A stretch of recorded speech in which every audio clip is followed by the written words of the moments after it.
اگر وفادار ہے تو 1000 سال پہلے بھی وفادار تھا، آج بھی وفادار ہے، 1000 سال کے بعد بھی کیا ہوگا؟ وفادار ہوگا۔ اور طوطا بے وفائی میں مشہور ہے نا، طوطا چشمی کہتے ہیں نا، طوطا چشمی، طوطے کو آپ کتنا ہی پال لو، جس دن پنجرے کا دروازہ کھلا رہا طوطا مارکیٹ سے شاٹ، بے وفا، آپ کتنا ہی اس کی تربیت کر لو وہ بھاگ جائے گا بھائی، وہ نہیں رکنے والا۔ تو اوحا، اللہ نے ان جانوروں کو بھی کیا کی ہے بھائی؟ وحی کی ہے، ان کو ان کے راستے پہ چلا دیا۔ انسان کو بھی اللہ نے وحی کی ہے، انسان کی جو وحی ہے، اب آپ دیکھو کتنا ذہین حیوان ہے انسان، لیکن آپ دیکھو جب جانور کا بچہ پیدا ہوتا ہے نا، اسے جیسا ہونا چاہیے وہ پہلے دن سے ویسا ہوتا ہے، لیکن انسان کا بچہ جب پیدا ہوتا ہے اس کے سامنے آپ آگ کا انگارہ رکھو، فوراً اٹھا کے بولو منہ میں ڈالے گا، زبان جلا دے۔ انسان کے بچے کی بڑی کیئر کرنی پڑتی ہے، یہ دور کر دو، یہ دور کر دو، لکھا ہوتا ہے تمام دوائیں بچوں کی پہنچ سے دور رکھیں، اس لیے کہ بچے اب تو کہہ رہے طبیعت زیادہ خراب ہو تو ڈاکٹر سے رابطہ کریں، جب اتنی بات ہو گئی ہے تو استعمال سے قبل بوتل کو اچھی طرح ہلا بھی لیں، پوری بات ہی ہے۔ تو اب کیا ہے کہ جانور، انسان جو ہے نا وہ بات بات میں محتاج ہے، حالانکہ ذہین ہے پھر بھی غلطیاں کر رہا ہے، جانور بے وقوف ہے پھر بھی غلطی بولو نہیں کر رہا۔ بھائی فرق کیا ہے؟ اللہ نے بتا دیا کہ یہ ذہین تو بہت ہے مگر تربیت کا محتاج ہے، اگر اس کی تربیت نہیں ہوگی اس کی ذہانت اس کو نقصان پہنچا دے گی۔ گائے کے سامنے آپ کیٹو ڈائٹ کے فضائل سنا ہے، اس کی کھوپڑی میں ہی نہیں آئے گا، ذہین نہیں ہے، جس راستے پہ چل رہی ہے چلتی رہے گی۔ انسان کو سمجھائیں گے نا وہ دماغ استعمال کرے گا، کبھی دماغ صحیح جائے گا کبھی دماغ غلط جائے گا۔ تو جو ذہین لوگ ہوتے ہیں ان کی ٹریننگ کی ضرورت ہوتی ہے، وہ بگڑتے ہیں تو بگڑتے بہت ہیں، سنورتے ہیں تو سنورتے بہت ہیں۔ تبھی اللہ نے قرآن مجید میں انسان کے بارے میں فرمایا لَقَدْ خَلَقْنَا الْإِنسَانَ فِي أَحْسَنِ تَقْوِيمٍ ثُمَّ رَدَدْنَاهُ أَسْفَلَ سَافِلِينَ۔ جانور ایک ہی کیٹیگری میں آتے ہیں سارے کے سارے، نہ اچھے اور نہ برے۔ کتا وفا کرتا ہے، ہمیں تو کتے سے محبت ہے، اللہ کو نہیں ہوتی کتے کی وفا کی وجہ سے کتے سے محبت، کیونکہ اللہ نے کتے میں وفا کے سافٹ ویئر انسٹال کر دیے ہیں، اس کے پاس بے وفائی کا آپشن بولو ہے ہی نہیں۔ انسان وفا کرتا ہے تو اللہ اس سے محبت، اس لیے کہ انسان میں وفا کے سافٹ ویئر بھی ہیں اور بے وفائی کے سافٹ ویئر بھی ہیں، شکر گزاری کے بھی ہیں، ناشکری کے بھی ہیں، بہادری کے بھی ہیں، بزدلی کے بھی ہیں، سخاوت کے بھی ہیں، کنجوسی کے بھی ہیں۔ جانوروں میں کوئی جانور اگر سخی ہے تو پیدائشی سخی ہے، کنجوس ہے پیدائشی۔ کوا کیا ہے؟ کنجوس۔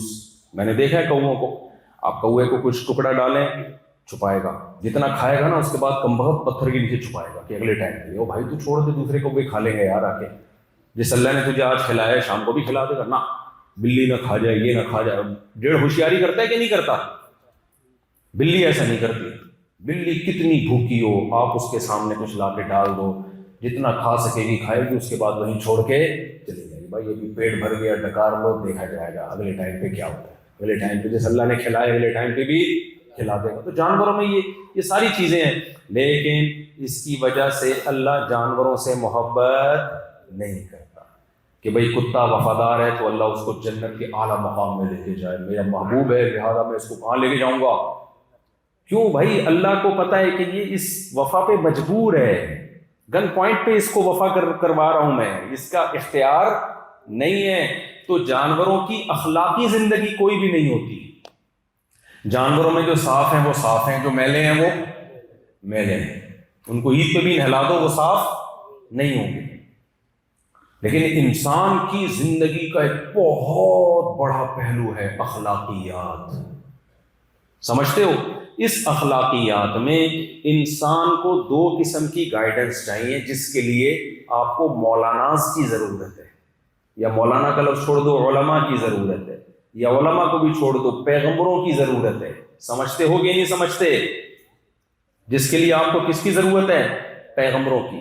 2 قسم کی گائیڈنس مجھے اور آپ کو چاہیے اچھا انسان بننے کے لیے۔ ایک گائیڈنس یہ ہمیں اچھائی اور برائی کی ڈیفینیشن پتہ چل جائے. اچھائی کسے کہتے ہیں اور برائی بولو نا کسے کہتے ہیں. آج دنیا میں پتہ ہے کیا ہے؟ برائی پہ اچھائی کا لیبل لگا ہوا ہے, اچھائی پہ برائی کا لیبل لگا ہوا ہے. مثال کے طور پر میں ایک اکثر مثال دیتا ہوں.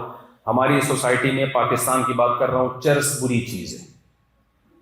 آپ کے ہاں کوئی رشتہ لے کر آیا آپ کی بیٹی کے لیے, آپ نے اس کو بٹھایا, بیٹھی ہے جناب, آپ کیا کرتے ہیں؟ میں چرس پیتا ہوں انکل. دو گے رشتہ؟ کیوں؟ چرس پہ کون سا لیبل لگا ہوا ہے سوسائٹی میں؟ کون سا لیبل لگایا ہے؟ اچھائی کا یا برائی کا؟ اچھی چیز کا یا بری چیز کا؟ بری چیز کا. لیکن انسان کو اللہ نے یہ طاقت دی ہے کہ وہ پروپیگنڈا کر کے بری چیز پہ اچھی چیز کا لیبل لگا سکتا ہے.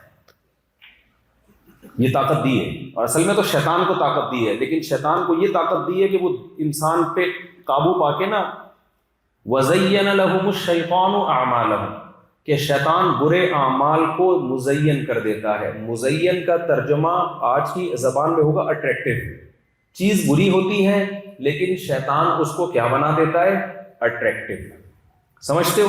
ایسا بنا دیتا ہے کہ واہ یار سبحان اللہ, لوگ اس پہ سبحان اللہ کہنا شروع کر دیتے. تو دنیا میں آپ کو یہ پتا چل جائے کہ کون سی چیز سچی مچی میں اچھی ہے اور کون سی اچھی ہے نہیں, بری ہے, لیکن شیطان نے لوگوں کے دلوں پہ قبضہ کر کے اس برائی کو اٹریکٹیو بنا دیا ہے, اور اب ہمیں دیکھنے میں وہ کیا لگ رہی ہے؟ خوشنما لگ رہی ہے. یہاں ہمیں گائیڈنس کی ضرورت ہے. دوسری ایک اور گائیڈنس کی ضرورت ہے جس کو موٹیویشن کہا جاتا ہے, کہ اس راستے پہ کوئی چلانے والی طاقت بھی ہو ہمیں. صرف اچھائی کا پتہ چل جانے سے انسان اچھا کبھی بھی نہیں بنتا. جب تک اس کو موٹیویشن نہ ملے کہ اس اچھا بننے کا فائدہ کیا ہے, تو فائدہ کون بتائے گا؟ یہ بھی مذہب بتائے گا. اگر آپ مذہب کو, اسلام کو سوسائٹی سے نکال دیں تو دو بڑے بڑے بلنڈر ہوں گے آپ سے, سمجھتے ہو, جس سے انسانیت تباہ ہو جائے گی. ایک, آپ بہت سی برائیوں پہ لیبل کیا لگا دو گے؟ اچھائی کا. میں چرس کی مثال دیتا ہوں, بہت دفعہ یہ مثال دی ہے, یہاں بہت سارے نئے لوگ بیٹھے ہیں. اب دیکھو, آپ کے گھر رشتہ لینے کے لیے آیا کوئی آدمی, بیٹی کا, آپ نے کہا بیٹا آپ کیا کرتے ہو؟ انکل میرا کام کیا ہے؟ چرس پیتا ہوں. ابھی تک ہمارے کراچی میں سوسائٹی میں چرس کو برا سمجھا جاتا ہے, اور تھانے کے علاوہ چرس کہیں سے بھی, استغفر اللہ, یعنی چرس کہیں سے بھی نہیں ملتی. تو منہ سے پتہ نہیں غلط غلط باتیں میرے نکل جاتی ہیں. تو کہیں سے بھی چرس, تھانے سے اس لیے کہ وہ چرسیوں کو پکڑتے ہیں نا, گرفتار کرتے ہیں, اس لیے. اچھا خیر, تو کہیں سے بھی نہیں ملتی. لیکن اب آپ مجھے ایک بات بتاؤ, جس سوسائٹی میں چرسی زیادہ ہو جائیں اور پڑھے لکھے لوگ چرس پینا شروع کر دیں نفس کے ہاتھوں مجبور ہو کے, اور تہذیب یافتہ لوگ چرس پینا شروع کرتے ہیں, جو لوگوں کو موٹیویٹ کرتے تھے, جو لوگوں کی ورک شاپ کروایا کرتے تھے, موٹیویشنل اسپیکر تھے اور تہذیب کے علم بردار تھے, اتفاق سے ان کو چرس کی لت پڑ گئی. اب ان سے چرس نہیں چھوٹ رہی. اب چرس تو بری ہے سوسائٹی میں, لوگ کہیں گے آپ اتنے اچھے ہو کے پی کیا رہے ہو؟ چرس پی رہے ہو نا, چی چی تو, آپ ہمیں کیا سمجھاؤ گے؟ تو وہ کیا کریں, مل بیٹھ کے, اب ان سے چرس تو چھوٹ نہیں رہی ہے, وہ کیا کریں, مل بیٹھ کے ایک پروگرام بناتے ہیں کہ یار ہم چرس تو چھوڑ نہیں سکتے. یہ جو چرس سے لوگوں کے دلوں میں نفرت ہے نا, اور چرس کو برا سمجھا جاتا ہے, جس کی وجہ سے ہماری بے عزتی ہو رہی ہے. کہیں رشتہ لینے جاتے ہیں, چرسی ہونے کی وجہ سے ہمیں نکال دیا جاتا ہے. تو ایسا کرتے ہیں کہ لوگوں کے دلوں میں ہم چرس کی محبت پیدا کرتے ہیں, پڑھے لکھے سمجھدار لوگوں کے دلوں میں. تو یہ پروپیگنڈا کامیاب ہو سکتا ہے, اور دنیا میں ہوا ہے. تو کیا کریں گے, سب سے پہلے چرس کا نام چینج ہوگا. یار اس کا نام چرس نہیں, اس کا نام اینٹی ڈپریشن ٹیبلٹ یا پاؤڈر. کیا خیال ہے؟ اس کی پیکنگ چینج ہوگی, پیکنگ بہت خوبصورت پیکنگ. ایسا ہی ہوگا کہ نہیں ہوگا؟ اور اردو میں تو نام, انگلش میں ہوگا اس کا نام, اردو لکھی بھی نہیں. یہ دیسی لوگوں کا کام ہی نہیں ہے. پھر یہ جو پائپوں کے اندر بیٹھ کے پی رہے ہوتے ہیں نا چرسی, گندے کپڑوں میں یوں بیٹھا ہوا, یوں ایک دوسرے کو یوں کر کے دیکھ رہا ہے, یہ اسٹائل ختم. جس نے پینی ہے شیرٹن ہوٹل میں آئے, وہ بھی ٹکٹ میں آئے. آئی بات سمجھ, اینٹی ڈپریشن پاؤڈر جو ہے وہ بڑے لوگ اور بہت اوپر اپر لیول کے لوگ پیا کریں گے اور 3 پیس سوٹ ٹائی میں نہا دھو کے خوشبو لگا کے آئیں گے، اس کے بعد بیٹھ کے پیا کریں گے، پھر میڈیا پہ یہ چیز آنا شروع ہو جائے. کیا خیال ہے بھائی؟ پھر اس کے فضائل بھی آنا ہونا شروع ہو جائیں. میں اللہ کی قسم اٹھا کے کہتا ہوں کہ ایک وقت ایسا آئے گا کہ جو چرس نہیں پیتا ہوگا نا، لوگ اس کو دقیانوس سمجھیں گے. ایسا ہو جائے گا یار. دیکھو یار یہ پھر 50 سال کے بعد پھر آپ کے گھر کوئی رشتہ لینے کے لیے آئے گا نا، تو آپ پھر اس سے خود پوچھیں گے بیٹا چرس رس بھی پیتے ہو؟ وہ کہے گا نہیں یار یہ فنڈامنٹلسٹ بنیاد پرست. اس کا مطلب تم ہماری بیٹی کو بھی نہیں پھر تو پینے دو گے، تم تو بالکل ہی بنیاد پرست قسم کے مولوی نکلے. لگتا ہے 4 مہینے لگائے ہیں تم نے تبلیغ. ہمیں ایسا نہیں بننا چاہیے، ہمیں ماڈرن چاہیے، ہمیں ایک پڑھا لکھا آدمی چاہیے، سوسائٹی کے حساب سے چلنے والا چاہیے. اور اگر آپ کہیں گے نا اچھا انکل میں پیتا ہوں، بیٹا یقین نہیں آ رہا، آپ ذرا اپنی پاکٹ چیک کرواؤ، دیکھیں اس میں سے چرس نکلتی کہ نہیں. یہ ہو جائے گا تھوڑے دنوں میں. انسان پروپیگنڈے سے متاثر ہوتا ہے. انسان جب انسان کے لیے قانون سازی کرتا ہے سب سے پہلے اپنا مفاد سامنے رکھتا ہے. ہمارے پاس 2 ہی راستے ہیں، اچھائی اور برائی کا جو کرائٹیریا ہے 2 ہی راستے ہیں. یا تو مذہب سے پوچھ لو یا مذہب کے علاوہ سے پوچھ لو. مذہب کے علاوہ سے اگر پوچھو گے وہ گائیڈ کرنے میں ناکام ہو جائیں گے، کیونکہ کوئی کرائٹیریا ہی نہیں، کوئی معیار ہی نہیں ہے، کوئی ترازو ہی نہیں ہے جس پہ پرکھا جائے. ایک چیز ایک ملک میں اچھی ہوتی ہے، دوسرے ملک میں بری ہوتی ہے، تیسرے ملک برازیل میں چھٹے لگاؤ بیٹھ کے. میں یورپ جب گیا تو ہمارے ساتھیوں نے کہا چلو برازیل چلتے ہیں. میں نے کہا وہاں کیا ہے؟ انہوں نے کہا وہاں چرس الاؤ ہے. وہ چرس نہیں پیتے تھے، کہتے ہیں یہ منظر دیکھیں گے. میں نے کہا بھائی ہے بھائی، ویسے ہی وہ مذاق میں انہوں نے کہا کہ وہاں سب الاؤ ہے. تو کسی ملک میں شراب الاؤ ہے، کسی ملک میں الاؤ نہیں ہے. تو بھائی آپ ترازو کیا ہے، معیار کیا ہے؟ ایتھیس جو ہے نا، جو خدا کے منکر ہیں، ان کے پاس تو یعنی زندگی گزارنے کی الف بے بھی نہیں ہے ان کے پاس. وہ تو فیصلہ کر ہی نہیں سکتے کہ اچھا کیا ہے برا کیا ہے. ایک ایتھیس نے کہا کہ جو مسلمان ہیں نا، میں آپ کو یہ تقریر یہ کر رہا ہوں سمجھانے کے لیے کہ آپ کتنے ہی پڑھے لکھے ملک میں ہوں، آپ کو اسلام کی ضرورت یہاں زیادہ ہے. نیچر سے ہٹنے کے امکان میرے کم ہیں، آپ کے زیادہ ہیں. سمجھتے ہو کہ نہیں سمجھتے؟ آپ کو نیچر پہ لانے کے لیے آپ کے لیے اسلام کی ضرورت ہم غریبوں سے، پاکستانی جن کو غریب کہا جاتا ہے نا، ہم سے کیا ہے؟ بولو زیادہ ہے. آپ اگر نیچر سے ہٹ گئے، اور نیچر اسلام نیچر ہی کا دوسرا نام ہے. اسلام کے علاوہ کوئی نیچر کو ڈیفائن اور ایکسپلین کرتا ہی نہیں ہے، کر سکتا ہی نہیں ہے. نہیں آ رہی میرا خیال ہے بات؟ دیکھو کسی کی تعلیمات کو پرکھنے کے لیے اس کے کچھ اہم تعلیمات کو لے کے پرکھا جاتا ہے کہ نیچر سے اپیل کر رہی ہے کہ نہیں کر رہی. آپ اسلام کی تعلیمات اٹھا کے دیکھو، اسلامک لا کی جو، میں پہلے وہ مثال دے دوں، وہ جو بات کتے اور بلی، ابے کتے بلی والی ہے وہ ابھی میں بات کہی ہوں تو کتے بلی کو لے کے بیٹھے شیر والی نہیں ابھی بہت. ہاں وہ یورپ والی تو ہو گئی. چلیں خیر آگے چلتے ہیں، یاد آ جائے گی انشاءاللہ. تو ہاں میں وہ ملحد کی مثال دے رہا تھا کہ ملحد لوگ جو ہے نا، یہ مسلمانوں کی بقرعید پہ بڑا اعتراض کرتے ہیں نا، یہ جانور کاٹ کے گوشت کھاتے ہیں.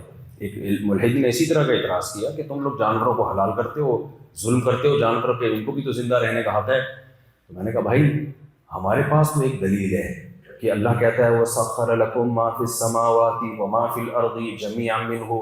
اللہ ہے جس نے سب کا سب تمہارے لیے مسخر کر دیا. اللہ کہہ رہے ہیں میں نے تمہارے لیے بنایا. اب اصل کون ہے؟ اللہ ہے نا، کائنات کا مالک ہے، اس کو یہ رائٹ ہے، اس نے ہمیں یہ رائٹ دے دیا. تو ہمارے پاس تو دلیل ہے، ہم اس دلیل کی بیس پہ جانور کا گوشت کھاتے ہیں. آپ کس بیس پہ کھاتے ہو؟ آپ کے ساتھ اگر ہم بحث کرنا شروع کرتے ہیں قیامت آ جائے گی. آپ اپنے آپ کو مجرم کی فہرست سے نہیں نکال سکتے، اس لیے کہ اگر آپ خدا کو نہیں مانتے تو پھر انسان بھی اسی مٹی سے آٹومیٹیکلی پیدا ہو گیا خود بخود، اور جانور بھی آٹومیٹیکلی خود بخود پیدا ہو گئے. جانور کے پاس تو عقل نہیں ہے بیچارہ، وہ شکار کر کے کھاتا رہتا ہے، یا مجبور بھی ہے. وہ شیر اگر نہیں کھائے گا مر جائے گا بھوک سے. ہمارے پاس تو عقل ہے، ہم تو گوشت کے بغیر بھی زندہ رہ سکتے ہیں. آپ نے دیکھا نہیں ہندوؤں میں 90 سال کے آپ کو نظر آئیں گے جو ویجیٹیرین ہیں، وہ پوری زندگی سبزی پہ گزارا کر لیتے ہیں. تو آپ کس بیس پہ گوشت کھا رہے ہو بھائی؟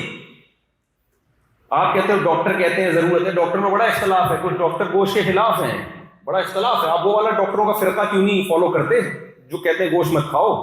گوشت والا فرقہ ہی کیوں سمجھ میں آ رہا ہے آپ کے؟ اور اگر تھوڑا سا فائدہ بھی ہے تو ایک اپنے فائدے کے لیے کسی معصوم کی جان لینا حلال ہے، لیگل ہے کیا؟ عقل کیا کہتی ہے؟ اجازت ہے اس کی؟ بھائی ایک قربانی کے دنوں میں لوگ مجھ سے مسئلہ پوچھتے ہیں کہ مفتی صاحب ہم نے گائے ذبح کی، اس کے پیٹ سے بچہ نکلا، یہ تو ظلم ہو گیا، اس بچے کا کیا قصور ہے؟ میں نے کہا کیا اس کی اماں کے کیا قصور تھے جس کی اس کو سزا دی ہے؟ بے قصور اس کا بچہ بھی ہے، بے قصور بولو اماں بھی ہے. تو اللہ نے اجازت دے دی تو نہیں کرنا چاہیے حاملہ کو، اگر کر دیا تو اب اس میں رونے دھونے کی ضرورت نہیں، ہائے معصوم بچے کی جان چلے گئی. تو وہ بھی تو کون سی گناہ گار ہے بھائی؟ کوئی فلم دیکھ کے تھوڑی آ رہی ہے، وہ کوئی سینما سے یا کسی بیل کے ساتھ اس کے غلط تعلقات تھوڑی ہے جس کی اس کو سزا ملی ہے. وہ بھی معصوم ہی ہے. جانور سارے کیا ہوتے ہیں؟ معصوم. گناہ گار اور نیکوکار انسانوں میں ہوتے ہیں، جانوروں میں نہیں ہوتے، جانوروں میں تھوڑی ہوتے ہیں یہ. تو اگر آپ خدا کو نہیں مانتے، اسلام کو نہیں مانتے، میرے بھائی آپ قیامت آ جائے گی اچھائی اور برائی کا تعین نہیں کر سکتے. پھر آپ کو یہ فیصلہ کرنا پڑے گا. ایک وقت آئے گا فطرت سے بغاوت شروع کرو گے. جو اخلاقی جرائم سوسائٹی میں آ گئے، شراب آ گئی، ماں باپ کو اولڈ ہاؤس میں جمع کرنا آ گیا، نکاح کا فیملی سسٹم ختم، گرل فرینڈ آ گئی، پھر گرل فرینڈ کے بجائے بوائے فرینڈ آ گیا. یہ ساری چیزیں سوسائٹی میں اور ابھی اور بڑھیں گی آگے، یہ ملٹی پلائی ہوتی چلی جائیں گی، پتہ نہیں کہاں تک جائے گا. یہ سارا نشہ آ گیا. تو اگر آپ اسلام کی بات میں اس لیے کر رہا ہوں کہ اسلام کے علاوہ کوئی مذہب ہے ہی نہیں جو گائیڈ کرے ہمیں. اسلام کے علاوہ کوئی مذہب گائیڈ ہی نہیں کرتا.